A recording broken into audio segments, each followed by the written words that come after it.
snowman. I just remembered it's flipping Christmas.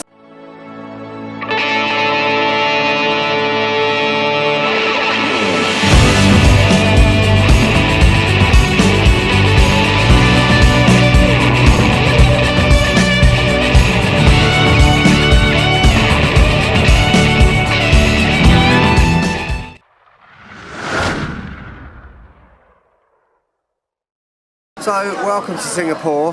It's only been about 20 hours travelling, 2 planes, one to Colombo and then another one which then got diverted to some little place in Malaysia for about 3 hours. Basically the weather was horrific in Singapore, so had to get diverted and then refuel because the plane was running out of fuel, circling around the airport. So pretty much a standard 20-hour travelling trip. I'm off to the hostel now. Wonderful. And my beard's grown back. That's a sign of travelling so long. Good morning and welcome to Singapore. We are in Chinatown. So what I'm going to do over the next couple of days is attempt to give you 10 things to do in Singapore. Hopefully some things that aren't so much touristy and some off the beaten track stuff. So let's go. Let's have a look around Chinatown.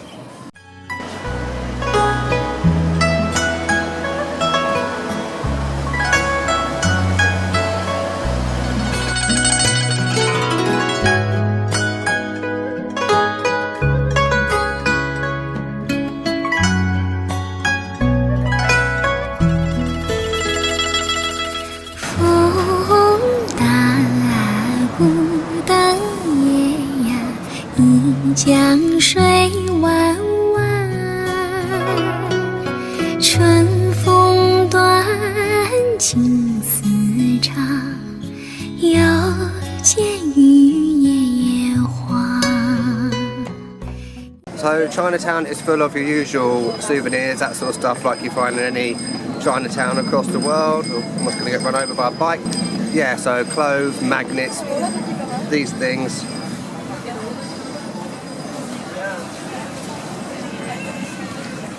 Those nodding cat things that you see in Chinese restaurants. It's strange because I was here 15 years ago, so it's a bit of a flashback being here after so long, although I was here 9 years ago.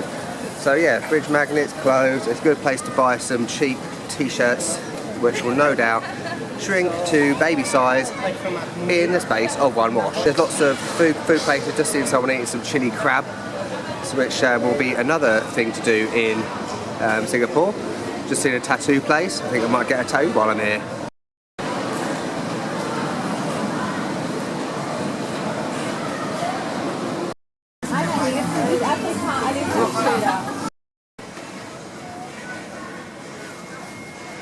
Here we are in Chinatown Food Street, which is always good. Food is the way to a man's heart or something.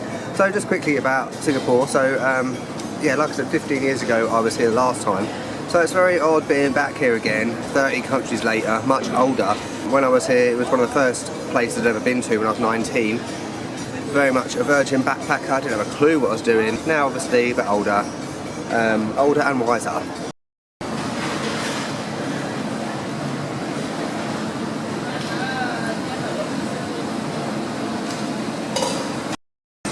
The beautiful chilli crab, that will be coming later today. So, Singapore money. So the currency is a Singapore dollar against the British pound, and this is December 2016. Basically, you take the Singapore dollar amount, divide it by 2, and add a little bit on. So I've got, say for example, $400 I got out of the airport is equivalent to £222. So I found the local 7-Eleven, a world rejoices. 7-Eleven is literally the best shop you can get for anything in Singapore.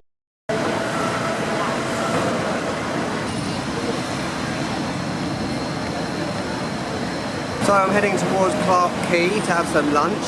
Clarke Quay is lush, really nice area. Let's go and have a look and let's go and have some chilli crab. I just remembered it's flipping Christmas. It's difficult to feel like Christmas when it's 30 degrees. Tip of the day, if you smoke, do not chuck your fag butts on the floor because you will be fined $500. Singapore is a very clean country, so you don't want to end up in prison. So here we are at Clarke Quay. So what is Clarke Quay? So as you can see, it is a quay. There are lots of boats everywhere, lots of restaurants with some very nice Singapore food, which we're going to have in a minute.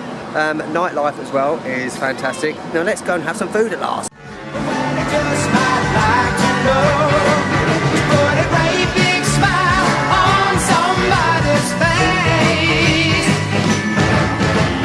Jump into your bed, quickly cover up your head. Don't you lock the doors, you know the sweet Santa Claus is on the way. Oh well, I wish it could be Christmas every day.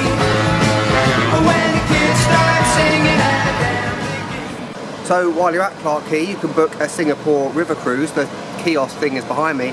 It takes in all the sites from Clarke Quay, Boat Quay, the Merlion, Marina Bay, etc. Costs $25 Singapore dollars. So I'm at a restaurant at Clarke Quay to have some chili crab. It's quite expensive. It does vary in price. So Chinatown's cheaper, but Clarke Quay is a bit more expensive. It's $108, which is about £60. Very expensive, but it is one of the trademark dishes of Singapore, so it's got to be done while you're here. However, the guy did give me a $30 gift voucher to get some money off. So here is the dreaded chili crab.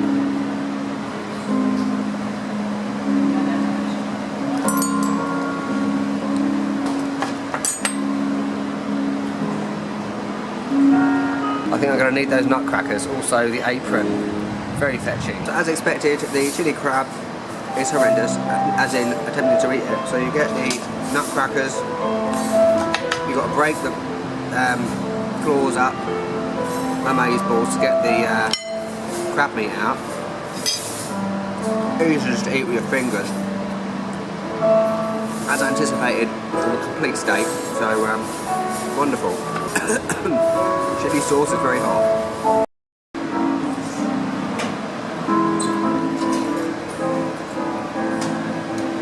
So the good news is I've well and truly massacred that crab. So that was chili crab at the bungee bar at Clarke Quay. Why is it called that? Because it is right next to a flipping reverse bungee. Which I may have to do at some point. Right now I've recovered from that massacre of seafood. I'm off to Fort Canning Park, which is thing number 3 to do in Singapore.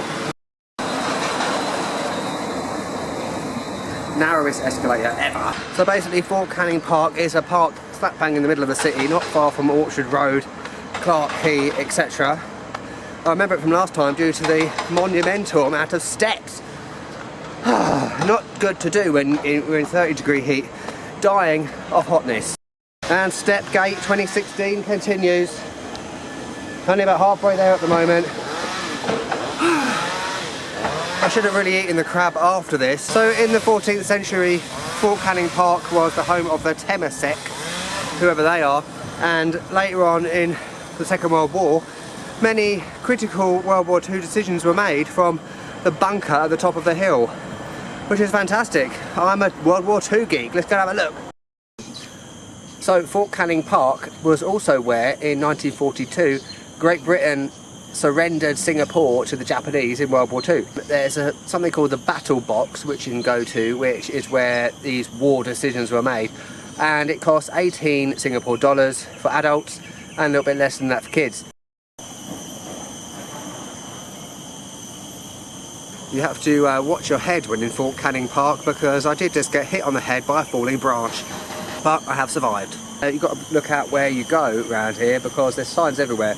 Prohibited place, no admittance to unauthorised persons, otherwise you will get shot. And the picture has got a bloke with a gun, but not just a little gun, like an AK-47 or something.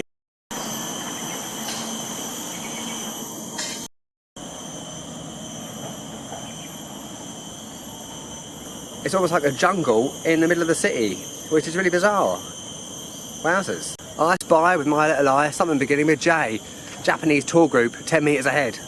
I'm going to pay the $18 to go into the battle box, because let's face it, you don't want to be the richest gay boy in the graveyard. Like I said, it's $18, that lasts about an hour and 15 minutes.